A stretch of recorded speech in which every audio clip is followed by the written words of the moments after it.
Hi guys, ಎಲ್ಲರೂ ಹೇಗಿದ್ದೀರಾ? I hope ನೀವೆಲ್ಲ ಚೆನ್ನಾಗಿದ್ದೀರಾ ಅಂತ ನಾನು ಭಾವಿಸ್ತೀನಿ. ಇವತ್ತು ನೀವು ಕೇಳಿದಂಥ ವಿಡಿಯೋ ನಾನು ನಿಮ್ಮ ಮುಂದೆ ಲಾಗ್ ಮಾಡಿ ಹಾಕ್ತಾಯಿದ್ದೀನಿ. ಇನ್ಸ್ಟಾಗ್ರಾಮಲ್ಲಿ ತುಂಬ ಮೆಸೇಜ್ ಅಂದರೆ ತುಂಬ ಮೆಸೇಜ್ ನನಗೆ ಈ ಥರ ಮೆಸೇಜ್ ಬರ್ತಾಯಿತ್ತು. ಮ್ಯಾಮ್ ನೀವು ಏನು ಈವೆಂಟ್ ಮಾಡೋದು, ನೀವೇನು ವರ್ಕ್ ಮಾಡೋದು ಅಂತ ಯಾವಾಗಲೂ ನನ್ನ ಸ್ಟೋರಿಗೆ, ಮೆಸೇಜ್ಗೆ, ಇನ್ಬಾಕ್ಸ್ಗೆ ನನಗೆ ಯಾವಾಗಲೂ ಮೆಸೇಜ್ ಬರ್ತಾ ಇದ್ದಂಥದ್ದು ಒಂದು ಕ್ವಶನ್ನು, ನೀವೇನು ಮಾಡ್ತಾ ಇರೋದು ಮೇಡಮ್, ಯಾವ ಥರ ಈವೆಂಟ್ ಮಾಡ್ತೀರಾ ಮ್ಯಾಮ್ ಅಂತ. ನಾನು ಈವೆಂಟ್ ಅಂತ ಕೇಳಿದ್ರೆ ನೀವು ಯಾವ ಥರ ಈವೆಂಟ್ ಮಾಡ್ತಿರೋದು ಅಂತ ಎಲ್ಲ ಕೇಳ್ತಾಯಿದ್ರಿ. ಸೊ ಹಾಗಾಗಿ ನಾನಿವತ್ತು ನಿಮಗೆ ಒಂದು ಚಿಕ್ಕ ಲಾಗ್ ಮುಖಾಂತರ ನಮ್ಮ ಕೆಲಸವನ್ನು ನಿಮಗೆ ತೋರಿಸೋಣ ಅಂತ ನಾನು ಇವತ್ತು ವಿಡಿಯೋನ ಮಾಡ್ತಾಯಿದ್ದೀನಿ. ಇದು ನಮ್ಮದು ಒಂದು ಚಿಕ್ಕ ಟೀಮು, ನಮ್ಮದು ಡ್ಯಾನ್ಸ್ ಟೀಮರ್ಸು ಇವರೆಲ್ಲ ಆ್ಯಕ್ಚುಲಿ ಫ್ರೆಂಡ್ಸೇ ಎಲ್ಲ ಟೀಮ್ ಮಾಡಿಕೊಂಡು ನಾವೇನು ಮಾಡ್ತಾ ಇರೋ ಅಂಥ ಒಂದು ಟೀಮ್. ಇದು ಸ್ಟೆಪ್ ಅಪ್ ಡ್ಯಾನ್ಸ್ ಸ್ಟುಡಿಯೋ ಅಂತ ಹೇಳಿ ಇದನ್ನು ಮಾಡ್ತಾ ಇರೋದು ನಾವು. ಇವತ್ತು ನಮಗೆ ಈವ್ನಿಂಗ್ ಈವೆಂಟ್ ಇತ್ತು ಸದರ್ನ್ ಸ್ಟಾರಲ್ಲಿ. ಸೊ ಹಾಗಾಗಿ ನಾವು ಪ್ರಾಕ್ಟೀಸ್ ಮಾಡ್ಕೊಂಡಿರೋದನ್ನ ಒಂದು ಸಲ ರಿಹರ್ಸಲ್ ಮಾಡಿಕೊಂಡು ಆಮೇಲೆ ನಾವು ಸ್ಟೇಜಿಗೆ ಹೋಗೋದು. ಹಾಗಾಗಿ ಇವತ್ತು ಸಂಜೆ ನಮಗೆ ಸದರ್ನ್ ಸ್ಟಾರಲ್ಲಿ ಈವೆಂಟ್ ಇತ್ತು ಅಂತ ಹೇಳ್ಬಿಟ್ಟು ನಮ್ಮ ಡ್ಯಾನ್ಸರ್ಸ್ ಎಲ್ಲ ಬೆಳಗ್ಗೆ 9:30ಗೆ ಬಂದು ಎಲ್ಲರೂ ನೋಡಿ ಪ್ರಾಕ್ಟೀಸ್ ಮಾಡ್ತಾಯಿದ್ದಾರೆ.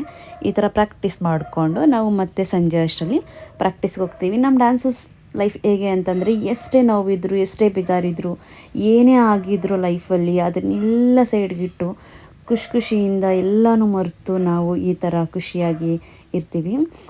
ಹಾಗಾಗಿ ನಮ್ಮ ಡ್ಯಾನ್ಸಸ್ ಲೈಫು ನಮಗೆ ಸೂಪರ್ ಅನಿಸುತ್ತೆ ಯಾವಾಗಲೂ. ಇವಾಗ ನಾವು ಈವೆಂಟ್ಗೆ ರೆಡಿಯಾಗಿ ಹೋಗ್ತಾಯಿದ್ದೀವಿ. ಈವ್ನಿಂಗು ಇದು.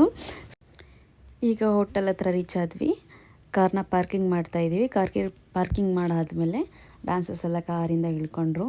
ಸೊ ನೋಡಿ, ಎಲ್ಲರೂ ಕಾರಿಂದ ಇಳಿತಾ ಇದ್ದಾರೆ. ಆಲ್ರೆಡಿ ನಮ್ಮ ಡ್ಯಾನ್ಸರ್ಸು 3 ಜನ ಬೈಕಲ್ಲಿ ಬಂದಿದ್ದರು. ಸೊ ಕಾರಲ್ಲಿ ಸ್ಪೇಸ್ ಸಾಕಾಗಲ್ಲ ಅಂತೇಳಿ ಆಲ್ರೆಡಿ ಬಂದು ಬಾಯ್ಸ್ ವೆಯ್ಟ್ ಮಾಡ್ತಾಯಿದ್ರು.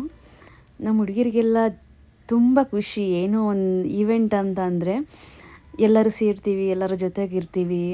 ಸೊ ಅದೊಂದು ಹ್ಯಾಪಿನೆಸ್ ಇರುತ್ತಲ್ಲ, ಅದನ್ನು ಎಕ್ಸ್ಪ್ಲೇನ್ ಮಾಡೋಕ್ಕೆ ನಮಗೆ ಆಗಲ್ಲ, ಅಷ್ಟು ಖುಷಿಯಾಗಿರ್ತೀವಿ.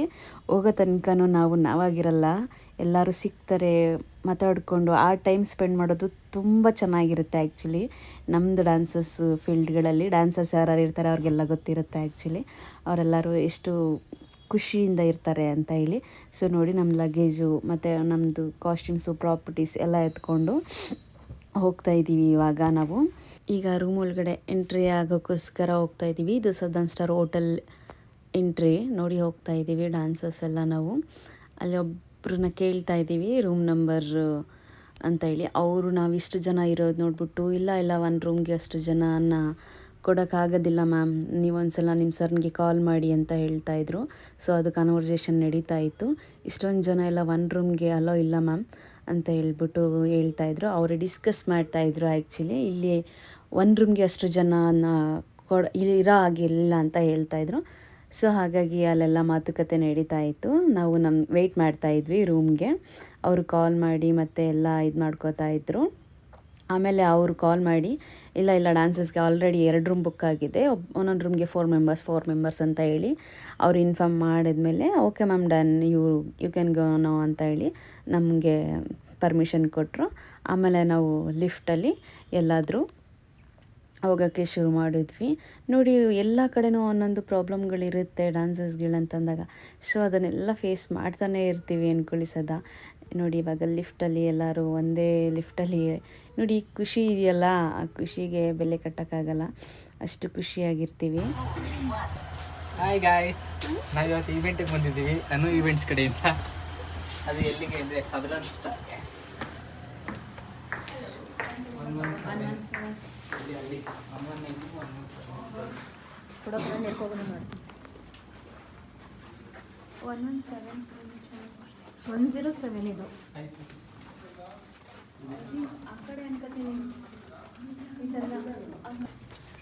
ಅಲ್ಲಿಂದ ನಮ್ಮ ಈವೆಂಟ್ ಸರ್ ಬಂದು ರೂಮ್ನ ನಮಗೆ ತೋರಿಸ್ಕೊಟ್ರು. ಸೊ ನೋಡಿ, ಈ ಥರ ಎಂಟ್ರಿ ಆದ್ವಿ, ರೂಮ್ಗೆ ಚೆಕ್ ಇನ್ ಆದ್ವಿ ಎಲ್ಲರೂ. ಆಮೇಲೆ ಸರ್ ಹೇಳಿದ್ರೆ, ಒಂದು ಸಲ ನಿಮ್ಮ ಸ್ಟೇಜ್ನ ಎಲ್ಲ ನೋಡ್ಕೊಡ್ಬಿಡಿ, ನಿಮ್ಮದನ್ನು ನೋಡ್ಕೊಂಡಾದ್ಮೇಲೆ ನೀವು ರೂಮಲ್ಲಿ ರೆಸ್ಟ್ ಮಾಡಿ, ಶೋ ಸ್ಟಾರ್ಟ್ ಆಗತ್ತೆ ಅಂತ ಹೇಳಿದ್ರು. ಸೊ ಹಾಗಾಗಿ ಈಗ ನಾವು ಸ್ಟೇಜ್ ಕಡೆಗೆ ಹೊರಟ್ವಿ. ಡ್ಯಾನ್ಸಸ್ ಎಲ್ಲ ಸ್ಟೇಜಲ್ಲಿ ಒಂದು ಸಲ ನೋಡ್ಕೊಬಿಡೋಣ, ಯಾಕೆಂದರೆ ತುಂಬ ಜನ ಇದ್ದೀವಿ, ಜಾಸ್ತಿ ಜನ ಇದ್ದೀವಿ. ಸೊ ಹಾಗಾಗಿ ನಿಂತ್ಕೊಳ್ಳೋಕ್ಕೆ ಸ್ಪೇಸು ಎಲ್ಲ ಬೇಕಾಗುತ್ತಲ್ಲ, ಹಾಗಾಗಿ ಒಂದು ಸಲ ಸ್ಟೇಜ್ ರಿಹರ್ಸಲ್ ಬೇರೆ ಮಾಡ್ಕೊಳ್ಳಿ ಅಂತ ಹೇಳಿದ್ರು. ಅಲ್ಲೇ ನಿಮ್ಮದು ಸೌಂಡ್ಸು ಮತ್ತು ನಿಮ್ಮ ಸಾಂಗ್ಸ್ ಎಲ್ಲ ಚೆಕ್ ಮಾಡಿಸ್ಕೊಬಿಡಿ ಅಂತ ನಮಗೆ ಹೇಳಿದ್ರು. ಹಾಗಾಗಿ ಎಲ್ಲನೂ ಒಂದು ಸಲ ಸರ್ ಹತ್ರ ಮಾತಾಡಿ ಸ್ಟೇಜು ಸ್ವಲ್ಪ ಚಿಕ್ಕ ಇದೆ, ಅಡ್ಜಸ್ಟ್ ಮಾಡ್ಕೊಳ್ಳಿ ಅಂತ ಎಲ್ಲ ಸರ್ ಪಾಪ ನಮಗೆ ಇದು ಮಾಡ್ತಾಯಿದ್ರು. ತುಂಬ ಒಳ್ಳೆ ಸರ್ ಆ್ಯಕ್ಚುಲಿ. ಅವ್ರು ಹೇಳ್ತಾಯಿದ್ರು ಒಳ್ಳೆ ಸರ್ ಆಗಲ್ಲ ಅಂತ ಹೇಳಿ. ಹಾಗಾಗಿ ಇಲ್ಲಿ ಕೆಲವೊಂದು ರೂಲ್ಸ್ ಆ್ಯಂಡ್ ರೆಗ್ಯುಲೇಷನ್ಸ್ ಇರುತ್ತೆ, ಅದನ್ನೆಲ್ಲ ಫಾಲೋ ಮಾಡಬೇಕಾಗತ್ತೆ ನಾವು. ಸೊ ಹಾಗಾಗಿ ಅವರು ನಮಗೆ ಎಲ್ಲ ಎಕ್ಸ್ಪ್ಲೇನ್ ಮಾಡ್ತಾಯಿದ್ರು, ಇದ್ರ ಥರ ಇರೋದೇ ಅಂಶ ಅಂತ ಹೇಳಿ. ಸೊ ನಾವೇನು ಮಾಡೋಕ್ಕಾಗತ್ತೆ, ಬಂದಿರೋಷ್ಟು ಹೆಂಗಿರುತ್ತೆ ಅದನ್ನು ಅಡ್ಜಸ್ಟ್ ಮಾಡಿಕೊಂಡು ಮಾಡೋಣ, ಓಕೆ ಸರ್ ಡನ್ ಅಂತ ಹೇಳಿ ನಾನು. ಸೊ ಒಂದು ಸತ ರಿಹರ್ಸಲ್ ಮಾಡ್ಕೊಬಿಡಿ ಅಂತ ಹೇಳಿ ಡ್ಯಾನ್ಸರ್ಸ್ಗಳಿಗೆ ನೋಡ್ಕೊಳ್ಳಿ ಸ್ಟೇಜದು ಎಲ್ಲೆಲ್ಲಿ ಯಾವ್ಯಾವ ಪೊಸಿಷನ್ ನಿಂತ್ಕೋಬೇಕು ಅಂತ ಹೇಳಿ ನಾನು ಅವ್ರಿಗೆ ಹೇಳ್ತಾ ಇದ್ದೆ, ಗೈಡ್ ಮಾಡ್ತಾ ಇದ್ದೆ. ಎಲ್ಲರೂ ಖುಷಿಯಾಗಿಬಿಟ್ಟಿದ್ದಾರೆ ಗೈಸ್. ತುಂಬ ದಿನ ಆದಮೇಲೆ ಬಂದು ಈ ಥರ ಈವೆಂಟ್ಗಳಿಗೆ ಬಂದರೆ ತುಂಬ ಖುಷಿಯಾಗಿರ್ತಾರೆ ಡ್ಯಾನ್ಸರ್ಸ್ಗಳು. ಹಾಗೆ ನೋಡ್ತಾ ಇರಿ. ಒಂದು ಸಲ ಸ್ಟೇಜ್ ರಿಹರ್ಸಲ್ ಮಾಡ್ತಾಯಿದ್ದಾರೆ. ಸರ್ ಸೌಂಡ್ ಹಾಕೋ ಆಗಿಲ್ಲ, ಕಾಪಿರೈಟ್ ಬರುತ್ತೆ, ಹಾಗಾಗಿ ನಾನು ಸೌಂಡನ್ನ ಮ್ಯೂಟ್ ಮಾಡಿದ್ದೀನಿ. ಸ್ಟೇಜ್ ರಿಹರ್ಸಲ್ ಆದಮೇಲೆ ಮತ್ತೆ ರೂಮ್ ಕಡೆಗೆ ನಾವು ಹೋಗ್ತೀವಿ. ರೂಮ್ಗೆ ಹೋಗಿ ಎಲ್ಲ ರೆಡಿ ಆಗ್ತೀವಿ. ನೋಡಿ ಇದು ಮತ್ತೆ ಈವ್ನಿಂಗ್ ಸ್ಟಾರ್ಟ್ ಆಗಿರೋ ಈಗ ಸ್ಟೇಜ್ ಎಲ್ಲ ರಾಕ್ ನಿಮಗೆ ಮ್ಯೂಸಿಕ್ ಆನ್ ಮಾಡೋ ಆಗಿಲ್ಲ, ಅದಕ್ಕೆ ನಾನು ಮ್ಯೂಟ್ ಮಾಡಿದ್ದೀನಿ. ಇದು ನಿಮ್ಗೆ ಗೊತ್ತಾಗಿರುತ್ತೆ ಅನಿಸಿದೆ ಈ ಮೂಮೆಂಟ್ಸ್ಗಳು ನೋಡಿದ್ರೆ ನಾವು ಏನು ಡ್ಯಾನ್ಸ್ ಮಾಡ್ತಾ ಇದ್ದೀವಿ ಅಂತ. ಆ್ಯಕ್ಚುಲಿ ಇದನ್ನು ನಿಮಗೋಸ್ಕರ ಇವತ್ತು ಲಾಗ್ ಮಾಡಿ ನಾನು ಹಾಕ್ತಾಯಿದ್ದೀನಿ. ಯಾಕೆ ಅಂತಂದರೆ ಯಾವಾಗಲೂ ಕೇಳ್ತಾನೆ ಇದ್ರಿ ಗೈಸ್ ನೀವು ಏನು ಇವೆಂಟ್ ಮಾಡೋದು ಮ್ಯಾಮ್ ಅಂತ ಹೇಳಿ.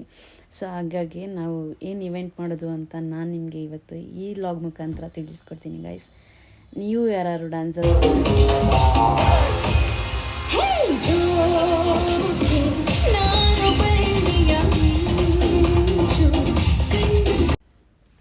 ನೋಡಿ, ಒಂದೇ ಚೂರು ಸಾಂಗ್ ಹಾಕಿದ್ದೆ, ಜಾಸ್ತಿ ಹಾಕಿದ್ರೆ ಕಾಪಿರೈಟ್ ಬರುತ್ತೆ ಗೈಸ್, ಅದಕ್ಕೋಸ್ಕರ ಚಿಕ್ಕದು ಹಾಕಿದ್ದೆ. ಈ ಈವೆಂಟ್ಗಳನ್ನೇ ನಾವು ಮಾಡೋದು ಗೈಸ್. ನೀವು ನಿಮ್ಗೆ ಯಾರಿಗಾದರೂ ಡ್ಯಾನ್ಸ್ ಈವೆಂಟ್ಸ್ಗಳಿಗೆ ಡ್ಯಾನ್ಸಸ್ಗಳು ಬೇಕಾಗಿದ್ದರೆ ನನಗೆ ಕಾಂಟ್ಯಾಕ್ಟ್ ಮಾಡಿ. ನನ್ನದು ಈ ಅನು ಇವೆಂಟ್ ಅಂತ ಹೇಳಿ ಇನ್ಸ್ಟಾಗ್ರಾಮ್ ಪೇಜ್ ಇದೆ, ಅದರಲ್ಲಿ ನೀವು ಕಾಂಟ್ಯಾಕ್ಟ್ ಮಾಡ್ಬೋದು. ಸೊ ನೋಡಿ, ಈವೆಂಟ್ ಎಲ್ಲ ಮುಗೀತು. ಸೊ ಈಗ ನಾವು ಬ್ಯಾಕ್ ಟು